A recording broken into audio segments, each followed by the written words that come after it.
Welcome to Offgrid Victory. So, you guys have seen my epic fail video where this underground cistern water tank floated up like a submarine.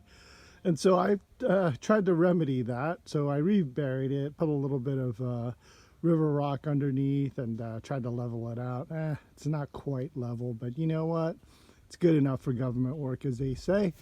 So it'll serve the purpose of watering my trees over here. This is my orchard over there, and so it's gonna water that. It's gonna water this garden here, and so yeah, I started filling it. Now the interesting thing is I have 1 1/4 inch pipe here, and I kind of made it into this kind of janky MacGyver wacky turns here because I didn't have a straight piece to just take it from my well directly in. So I'll probably just end up going and buying a straight piece of pipe that's 12 feet, or just a coupler, right? 1.5 inch coupler. But I can go ahead and directly plug that into my generator and go ahead and get water in there. So right now I am filling it. Let me show you the conditions. So yeah, it's still really muddy here. I'm as I'm stepping into the mud, I'm sinking. And so hopefully this all levels out. And so yeah, this is what it looks like inside here. Hopefully it won't be too echoey, but so far I filled it, let's say about, let me do this without dropping my phone. Here. If you see the inside, I've probably, let's say, filled it, not quite a quarter. So I'll continue for the next day or two to keep on putting water in here. And so yeah, some of the dirt that I was excavating got in there, but not a big deal. We're not using this for potable water. We're really using it just for the gardens and for the orchard. So yeah, that's what it looks like in here. There is a column in this 1,200 gallon tank because that provides it rigidity. And so yeah, that column goes all the way up and down and up here, and that's what the top of the tank looks like. And you can see the ground is still very wet and moist. And so yeah, I'm going to continue to go ahead and fill this guy, and so we'll have water for the future for our garden and for our orchard down there. And yeah, the garden's a mess because we let this particular garden go fallow this year. And that way we can go ahead and till this up and get started. The other thing I wanted to show you here before I skip this video is the other major thing I'm working on. And so yeah, look at all this track work here. But you see these IBC totes, containers? They've been repurposed for an upright garden. And so what I wanted to do, excuse all the mess here, I'm still working on it.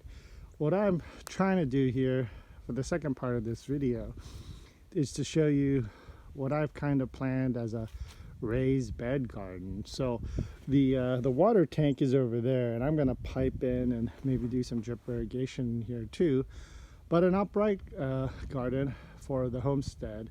Now this whole area will have to be fenced off for the deer, but for now let me show you what I'm doing. So as you can see, these are IBC containers that I've cut. Now what I did was I took the base off of it and cut the first part of the legs off, but I left 4 in there, 1, 2, 3, 4 on the other side as a spike to go down, so that these things will stick into the ground. And then I filled it up with this material right here. I had some hay.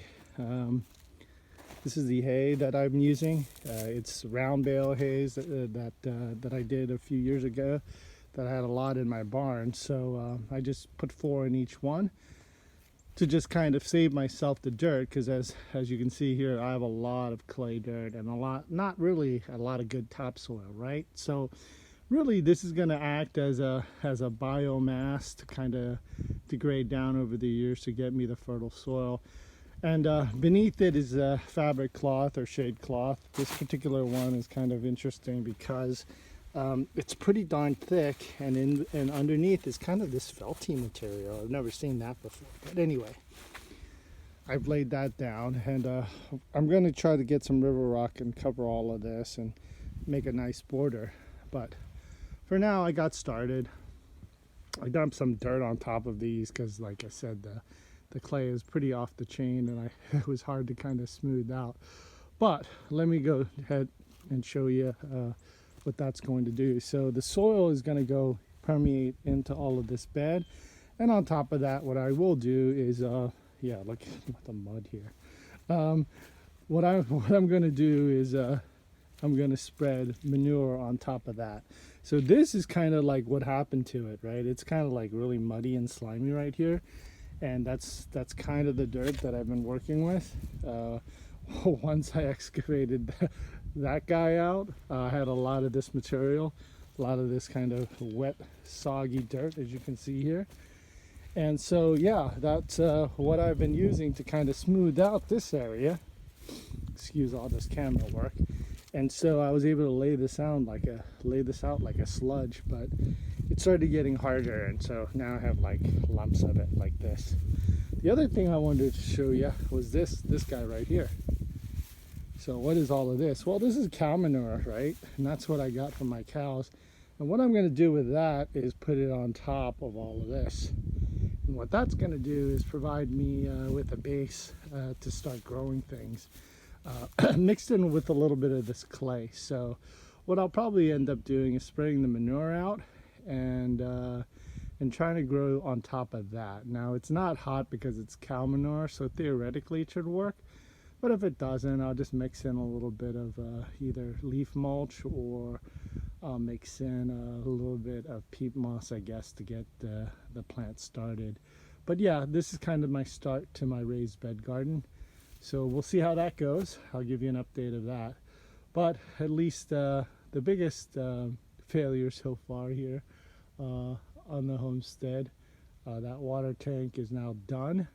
And hopefully I can get it all filled up before the next real big rainstorm, which will lead to all of that mess.